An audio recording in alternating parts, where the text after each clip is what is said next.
If you say his name in the mirror, you will die. Today we're checking out Candyman. Spoilers ahead. Anthony McCoy is a visual artist living in Chicago with his girlfriend, art gallery director Brianna Cartwright. One night, Brianna's brother, Troy, shares an urban legend of Helene Lyle, a white graduate student who went on a killing spree in the early 1990s. The story goes that her rampage culminated in a bonfire outside of the Carbini Green projects, at which point she attempted to sacrifice an infant child. The residents were able to rescue the child from Helene before she perished in the fire. Desperate for a creative spark to turn his career around, Anthony launches a story around the Carbini Gardens looking for inspiration. He eventually has the chance to encounter with William Burke, a laundromat owner who introduces him to the story of Candyman. When Burke was a child, he had a frightening encounter with Sherman Fields, a hook-handed man whom the police believe was responsible for putting razor blades in pieces of candy that ended up in the hands of a white girl. Burke was frightened of Sherman and alerted the police about his presence in the walls of one of the tower blocks, leading him to beat Sherman to death. Sherman was later exonerated when the children received more candy with razor blades. And just like that, Anthony had his vision. He begins to paint, and after he's finished, he's eager to share with Brianna the story behind his masterpiece. Sherman's face was beat so bad that he was barely recognizable. And even after his death, people around the neighborhood claimed to still have been seeing him. Over the years, his name was forgotten, and people just referred to him as the Candyman.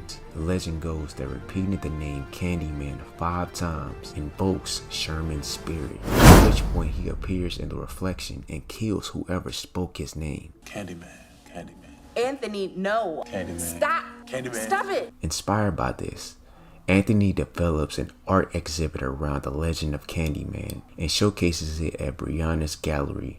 A few people look at the project, but is disappointed when he doesn't get the kind of recognition he was hoping for. I love that you hid those fucking things in a storage room with the lights out.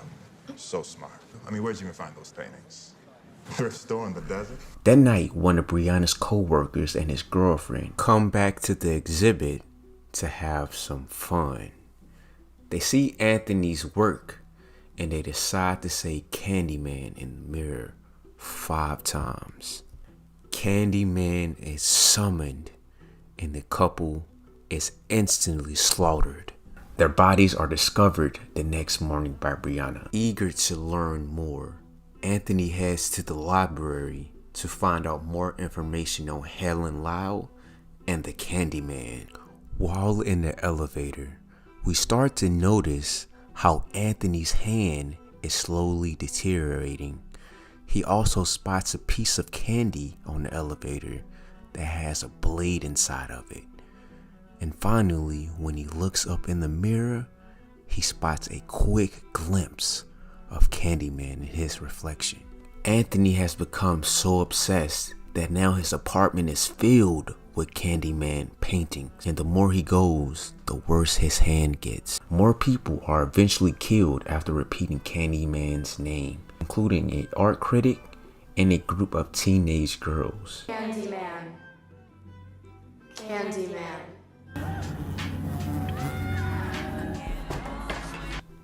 Meanwhile, Anthony begins to undergo physical transformation stemming from a bee sting he suffered on his hand while walking around the Carbini Gardens. The sting develops into a scab that begins to spread and cover his whole body. Anthony later goes to the hospital to get it checked out, where he learns that his mother lied about where he was born. Anthony soon pays a visit to his mother, who reveals he was the baby Helen Lyle saved from the fire that night she died. Though the truth that Helen saved him from Candyman, who abducted him and planned to sacrifice him in the fire, she never told him about it because she wanted Anthony to have a chance at a normal life. The community had vowed never to repeat the legend of Candyman after that night, and his mother fears what will happen to Anthony now that someone has broken their pact. Something they used to call Candy Man.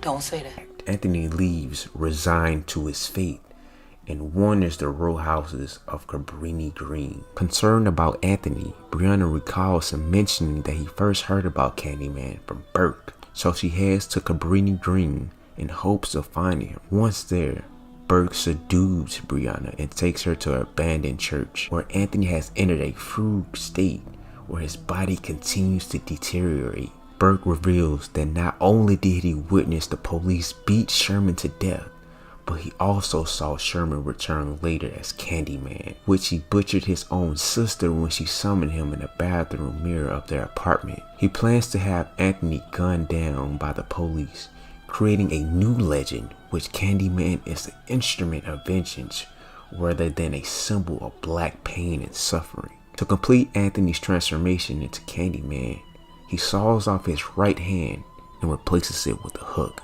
Brianna manages to escape the church and chased into the Cabrini Garden row houses by Burke, whom she viciously stabs to death. Anthony appears and collapses into her arms as the police, lured to the scene by Burke, show up and shoot Anthony to death. Brianna is handcuffed and placed into the back of a police SUV, where an officer attempts to intimidate her by agreeing that Anthony provoked the officer to shoot him. Knowing you were in danger, had no choice but to discharge his weapon. Or she's an accomplice. Brianna uses the car rear mirror to summon Anthony, now Candyman, and as he massacres every police officer at the scene. As more police arrive, Candyman takes on the appearance of Daniel and gives Brianna a single instruction. Tell everyone. If you enjoyed this summary, make sure you go down below, like, comment, and subscribe to the channel for more. Before I go, always to make sure to chase your dreams. I will see you guys in the next one. Peace.